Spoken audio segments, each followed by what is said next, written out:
It took just 90 minutes to figure out they were no closer to figuring it out. Yeah, back to the truckers for 1 second, Ted. A lot of people at home might be wondering, why can't the rest stops just lock up the bathrooms and then leave the parking lots open for truckers? Can they do that? Aristea Brady tells us how the shutdown is making it hard for truckers to get important safety rests. That the closure of each rest stop is like adding a bullet to the chamber. The shutdown has also jeopardized truckers' ability to renew their commercial driver's license. The Minnesota Trucking Association will also testify to have the state reinstate that portion of licensing. We don't want to park on exit ramps and entrance ramps. It's not safe, it's not legal, but where are you going to park a 75-foot truck? That's why the Minnesota Trucking Association is taking this issue to the special master tomorrow afternoon and asking for the reopening of the rest stops.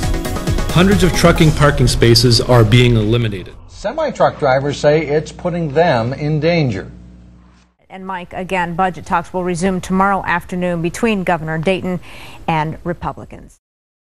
But first, days into a state government shutdown, why some argue public rest stops should be considered an essential service. Minnesota, we need your rest stops. 12 News starts right now.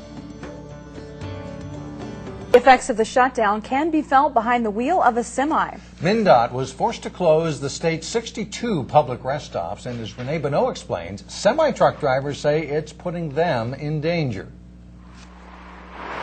For some out-of-state truckers, this is their first impression of Minnesota. When we crossed the state line, I passed about 7 rest stops that were all closed, and it was really inconvenient because I needed to use the restroom.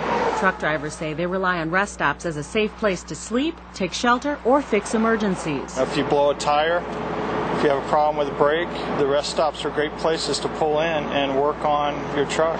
With dozens of state rest stops now off limits, truckers are forced to cram into places like this TA truck stop in Rogers or choose a riskier option. I checked a couple truck stops out.